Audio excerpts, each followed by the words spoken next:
Welcome to the Breaking 90 podcast, where we talk about all things sustainable fat loss. We take people on 90-day journeys to creating fat loss forever. Thanks for listening. I hope you enjoy the episode. Hello, everybody. Welcome back to the Breaking 90 podcast. I'm here today with my co-host, Jerrika and we are the coaches of Breaking 90 Fitness. Hey, Jer, how you doing? Hey, Alex, long time no talk. I feel like it's been a while. It has been a while now that we've brought Kelly onto the team. It makes these visits a little bit less often. Yeah. What's new? Nothing too crazy. I was trying to think of a story to tell you, and I'm sitting at my desk and I was looking around and I just kind of finally got my office put together in the new place, and it's honestly so nice having a location instead of the couch. But side note, on my desk, I have a lava lamp. And to me, that's like my favorite thing that I've placed on my desk. It's like one of those weird objects that just makes me happy when I'm sitting here doing work.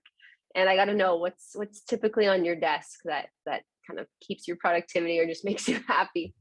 So I'm like so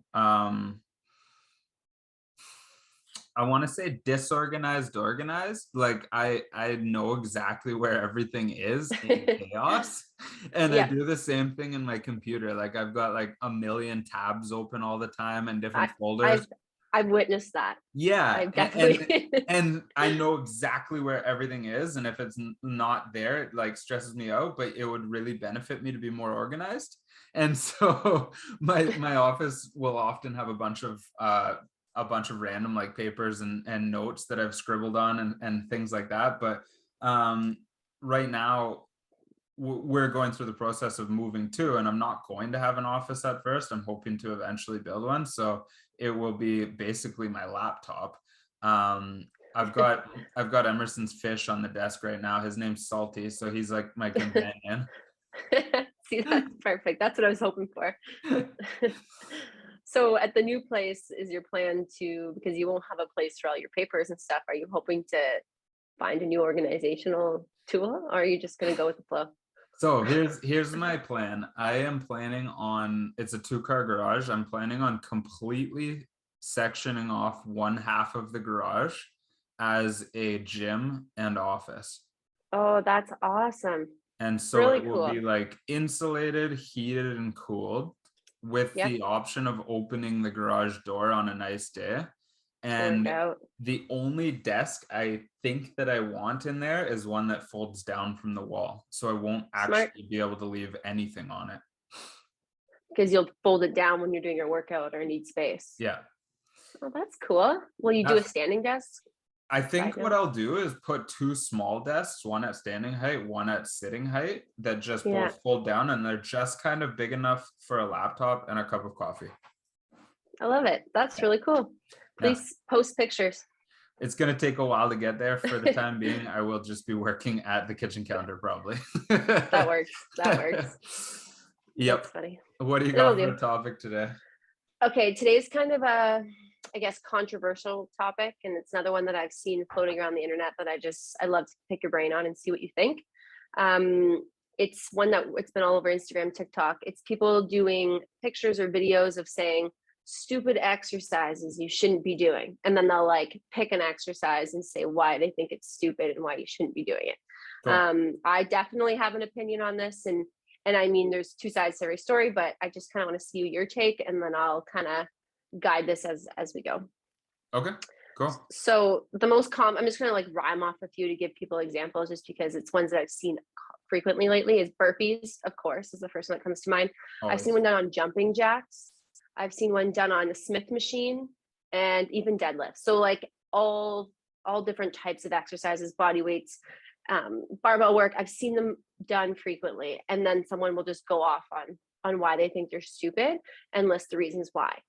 And before we even get started, I just first want to talk about why I hate this, this whole scheme on the internet or on these exercises, because it just creates this fear for so many people, especially like our B90 clients, right? Who are typically beginners for the most part, a fear of wanting to even step foot in a gym because now they're terrified of what exercises are good or bad. people see these images and these videos, and 9 times out of 10, if you're new to social media, you believe what these people are posting because most people don't look into their credentials, don't look into any studies that support, right? That's what we're trained to do. But the average person is seeing these videos and believing it. And then they'll never do that exercise again, which it might be maybe not the best exercise for them, or it might be a great exercise for them. So that's just kind of my opening. And I want to see first what you think about it, and then we'll go from there. Okay, first of all, I want to touch on something you said that who is a beginner. So a lot of people don't feel like they're a beginner in this industry when truthfully most people are beginners in this industry. I would consider anybody who hasn't been exercising regularly, like consistently for 2 years, probably a beginner. And so there's so much to learn and about your body, about your movement patterns, about exercise, that we're all beginners at some point, at some different parts of this journey. There's still lots of stuff in the health and fitness realm that I'm still a beginner at too.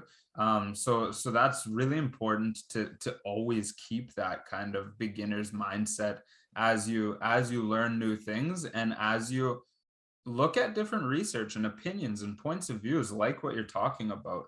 Go into it with the beginner mindset and be willing to learn from people, but also know that there's tons of different professionals, because anybody can call themselves a professional. So we have to put all of that through a filter when we take any of that information in, because you're going to be told the right way to do something completely different from different professionals. Absolutely. Yeah. So go ahead. I was going to say each professional, right, has either been taught from another professional or has their own niche or their favorite way of doing things or their favorite type of workout style, strength training, endurance training. You know, you see CrossFit, you see 9 round, whatever it is, they have this niche that they surround themselves with. And that's typically what that professional is going to preach. So first trying to find a professional that looks at a broad variety is typically probably your best bet. But understanding that they're like you said, typically not maybe a professional, they're just calling themselves a professional. And that's a really good way to pick it out on social media. I just want to touch on something you mentioned too, as being a beginner. Like you've been in the industry for years, and it's been about 7 years now, and I still consider myself a beginner in Olympic weightlifting. This is something I found a love for because I have great mobility.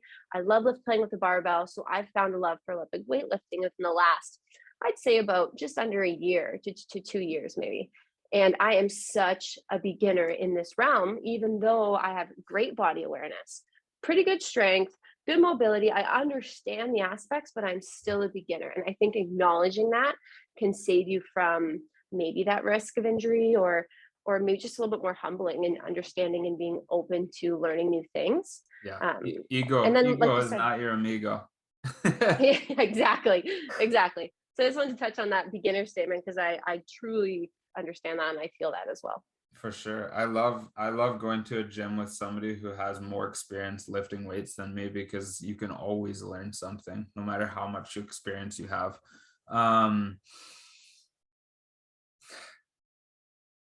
What else was I have my other point written down, but I just wanted to make sure I didn't miss anything there. Okay, so what I wanted to do is just quickly flip this around on you before we get into your point. And I like what you're saying, where you're going. I know what I wanted to say. Sorry, I got to backtrack. When I think of a professional, like one of the jobs that always comes to mind when I think of who is a professional is a doctor. You will take 2 doctors that will have completely different viewpoints on physical fitness and nutrition. That in itself tells you that there isn't one cut and dry, this is the route to take. If you have these people that spent most of their life in school and give an opinion on something, they feel confident enough to give an opinion on something, and side note, some of them probably shouldn't, then there's not one right or wrong answer here. So circling back to these posts that you're seeing on TikTok, Instagram, I think now that I've over the past few years spent a lot of time in the marketing and sales realm, it changes my viewpoint on a lot of this stuff. we have to say stuff that is controversial in order to get attention, and that's what a lot of these people are trying to do. Is they're, even if they don't feel as extreme about something, if they come in with a very neutral point of view on a topic, they're not going to get attention. I agree, and I actually was hoping you were going to touch on this aspect, because it's true. You're not likely to click on something if it's neutral, if it's boring, if it's what everybody else is saying. Yeah, but for the consumer who isn't thinking from that point of view, it's very misleading. It's the same as celebrities promoting supplements and diets and workouts that they don't actually do. They're getting paid to promote them. They're there because they have an amazing body, and you're more likely to buy into that with their body on it than the actual creator of that plan. So it's misleading, but it's marketing, and it's the world that we live in. Absolutely. And you know what, that's exactly, it's a great point, because we see it everywhere. And I think it's just understanding that when you're going through these things, that's just all I hope that people get out of this, is basically just taking everything with a grain of salt. And maybe look, if you're opening the post, yes, it's likely for marketing, but read it, decide your opinion, but again, take it with a grain of salt, because it's likely just to get your attention. Yep. But I do want to dig into this a little bit deeper. This is just, again, my opinion. There's going to be other sides to this, but I don't necessarily think there's a bad exercise. I think there's bad application. Same. Okay. 100%. So now there is a bad exercise. Let me just say this on the side note. Like, let's say you've got, I don't know, a barbell with 100 pounds above your head, and you're going to step on a bazoo ball or a stability ball and try to do a squat. Like, that's a bad exercise. You're asking for injury. There's no reason to be doing that. But unless you compete in barbell over your head standing on stability ball. Done. That's right? a great. Yes, true. Very true. Like that's a stupid example, No and one obviously nobody does. But also we Yes. have to understand that some people compete and train for specific things that the average person will never have to do.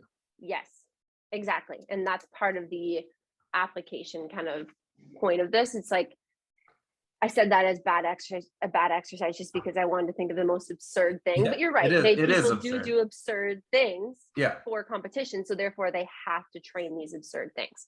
So yeah, bad application. I truly believe that there's specific times we can use the word bad. And I'm going to break this into 3 different components. So bad timing. Okay. So there's times where we use exercises at the wrong times, meaning bad timing. So for a super basic example, if you have a super advanced exercise and you give it to someone who's extremely a beginner, in our opinion, or someone who has very low movement confidence, they've never done an exercise in their life, but then you're going to give them the most advanced or the most confusing with all these cues. That, in my mind, is bad timing, bad application. Or if you get a little bit more advanced, someone who has like a really bad tendinopathy or an injury, and then you're going to give them a plyometric exercise and try to put a lot of tension on that specific injury early in the rehab. Well, in my mind, it's too early in the rehab. That's bad timing. Maybe later on for that athlete, later in the rehab, that's appropriate timing because that's what they're training for. So bad timing is kind of my first point in terms of the bad exercise, bad application. Do you have anything to touch on that? I think you're probably going to categorize this into a different section, but when I think of bad timing, also it's timing within a specific workout. And so if, for instance, putting deadlifts in for somebody who doesn't have experience doing deadlifts fatigued will probably increase the risk of injury for that person. So if you're exhausted and you're not really, really competent at the deadlift, your risk of injury goes way up. So timing that deadlift in your workout for a period when you're exhausted probably isn't a good idea. Putting the deadlift earlier on when you're well rested and ready to perform it with less competency is a better solution for that person and probably for most people. Yeah, what are your thoughts on That's that? No, I actually didn't even think of that example. And I think that fits perfectly in here. And if you think about a time, at the end of your workout and you're tired, like you mentioned, even like that, do you ever get the point where you get that almost like brain fog? You're just like not able to kind of take in the cues as well. You're not thinking as because you're starting to feel that full body fatigue. So that's a really good point. Picking an exercise that has tons of cues, or you just need that body awareness is, yeah, it should be definitely placed at the beginning, towards the beginning of the workout. And so there's two things I want to touch on quickly here. Remember that the advice that people are giving on social media is often general advice. They're not giving it specifically for you. They don't know your injuries, limitations, or competency exercising. So you can't take it as if it is specifically for you, because we all have different needs. So no exercise or plan is going to be out of the jar a perfect fit for everybody. It's impossible.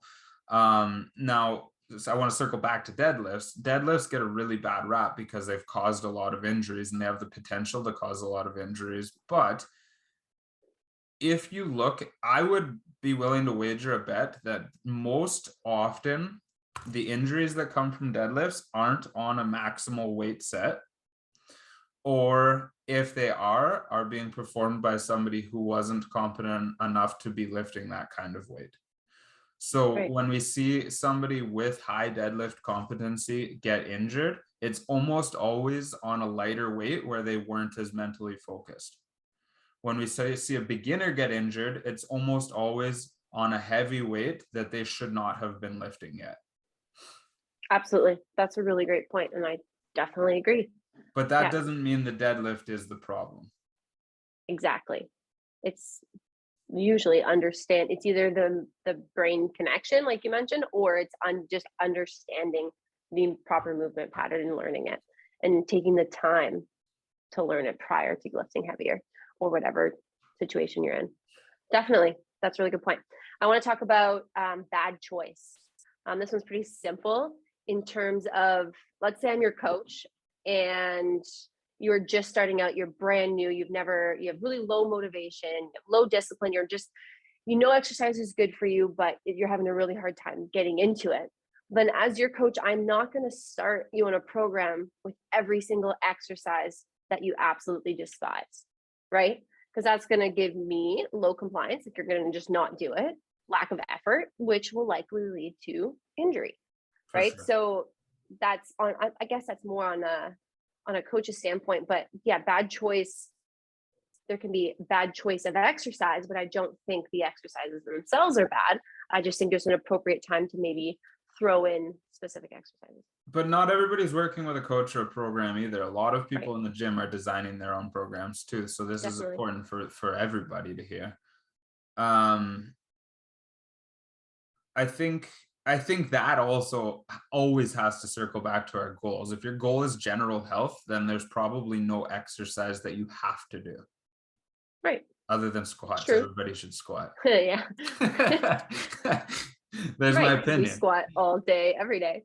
But yeah, even if you, like I just said, even if you're writing your own programs or designing your own things and you're brand new, well, then choose a couple exercises that you like to do or Totally. you think you'd like to do Totally. and do them on your first day in, because that's going to lead to more enjoyment in the gym and likely more effort, which more effort would typically lead to less injury. And I was agreeing with you there. I wasn't trying to No, argue for that sure. that point. I think that for people who are training general health, trying to become in better shape and start to incorporate exercise into your daily routine, like, yeah, do the shit you love. Don't do the shit you hate that you dread doing.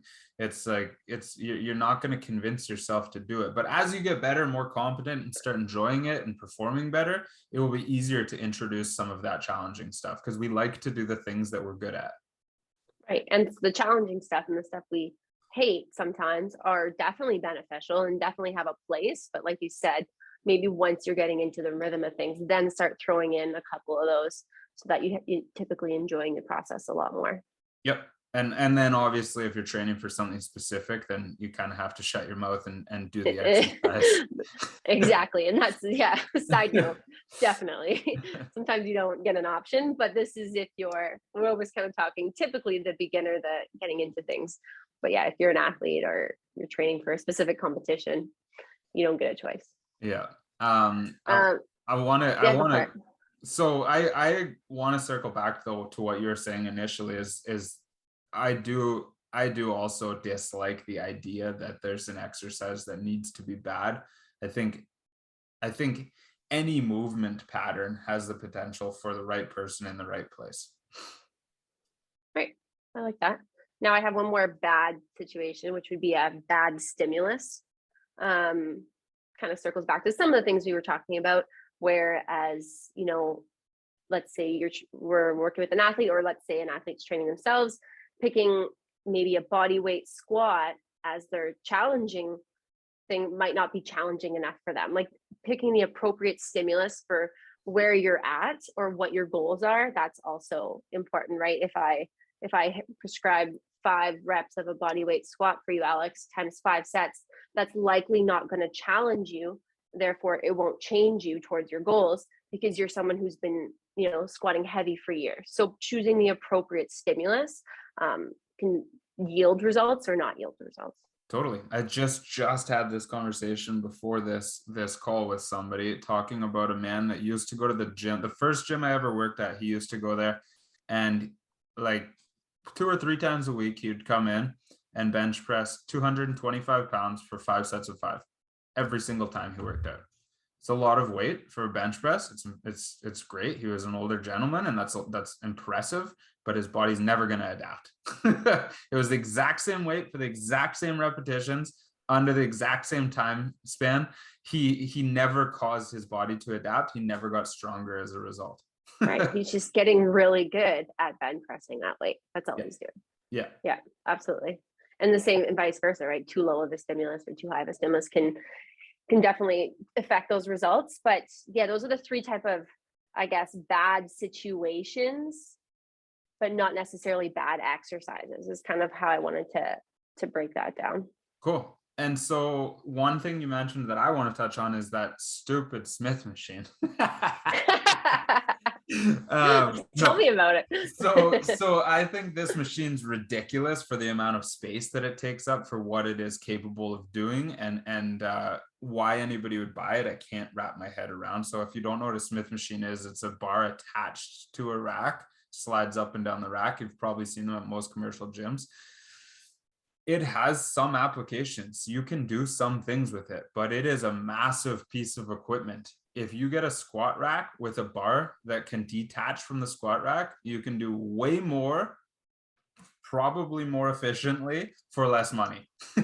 So that's my problem with the Smith machine. I completely agree with you, like 100%. I'm just going to say it could be beneficial. I'm just thinking of the other side. Let's say someone, like I mentioned, has super low confidence in the gym. That might give them one set on the Smith machine, might give them confidence to migrate to that barbell. So totally. I think, yes, there's a place. However, is there a place for something that big, that expensive to do maybe those 5 exercises? Not necessarily. I agree. And if somebody gave you a Smith machine, take it and use it. But like, if you're going to go buy a new piece of equipment, I would never buy a Smith machine. Therefore, I don't know why these things were produced in the first place. Yep. I can see that. That's funny. I also just want to touch on something I saw. I saw a picture and a bunch of comments on the tennis player. I might kibosh this, Djokovic. Yeah. Okay. Djokovic. So Djokovic. He was like in the splits almost, right? Trying to get a ball and hit it.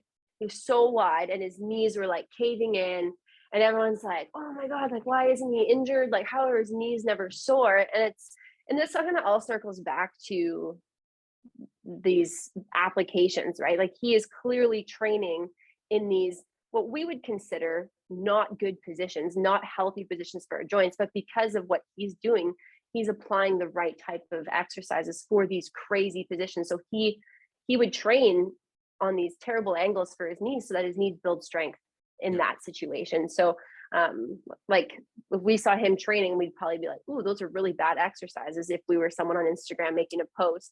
But in all reality, those are great exercises for him because look what he can do under the type of loads and the type of intensity. We also have so many backseat drivers in the sporting industry. Like we have to remember that these people, their life is that sport. So they are probably willing to injure themselves in order to make their paycheck, right? When we see a professional power lifter, somebody who lifts weights for a living, and their knees cave when they set a world record on a squat, well, they're willing to injure themselves to get that lift. They don't train like that 99% of the time. But on that world-class lift in front of the whole world, they're willing to do what it takes to get the bar up. So you see all these people on Instagram and social media saying, I can't believe how shitty that guy's squat is. His knees are caving. Yeah. Like, he doesn't train like that. And yeah, exactly. He doesn't care how he gets that bar up. He just needs to get it up. So yeah, exactly. So we shouldn't be necessarily applying our concepts to what we see these high level athletes or whatever. We don't know these people's backgrounds online. So just basically take home is learning your body, learning kind of where you're at, and allow yourself to be humble a little bit and understand that you probably are still a beginner, and keep an open mind when it comes to attacking any new exercise. And I'd say everybody listening to this podcast specifically shouldn't be willing to injure yourself to get a lift. Like, we're not, this isn't our profession. Right. And understanding your goals. This is kind of something else I want to talk about, but I forgot. Understanding your goals, right? Like, if your goal is to be a super strong and maybe to get better in these powerlifting lifts, then doing 1,000 burpees is not going to help you for your specific goals, and vice versa. Maybe your conditioning, maybe you want to be the best elite long distance runner. Well, listen, this is kind of contradicting what I'm saying, because strength training is really great for endurance runners, which we know, and there's so many studies that support it. But just understanding what your goals are and kind of realizing, what is this going to benefit my specific goal? But if you're here for general health, like I'd say 99% of our listeners are, then like you mentioned, keep an open mind and just understand kind of what exercise you're doing, why you're doing it, and how to do it. I like it. Cool. And if anybody wants to talk more about Smith machines with me, feel free to reach out. Oh my goodness. And that's where I'm closing this. Do you want to leave them with a tip? Yeah. So one of my favorite neuroscientists, and I know you follow him as well, Alex, is Andrew Huberman. He made a tweet the other day and I loved it. It was just like a general guideline, just feeling good, kind of good way to start your day. He's like, before 11 o'clock, and this 11 o'clock is kind of a general guideline. He just picked a time, but he gave us 4 things to try to do, which was 1, view sunlight in the morning; 2, exercise or get some type of movement in, could be our 20 minutes purposeful movement, a walk, anything; 3, hydrate; and 4, see people we love. And I loved that last one. We always talk about exercise and hydration in the morning and how beneficial it is. Viewing sunlight has been a game changer for me. And I mean, it definitely helps now in our area that there's way more sunlight lately.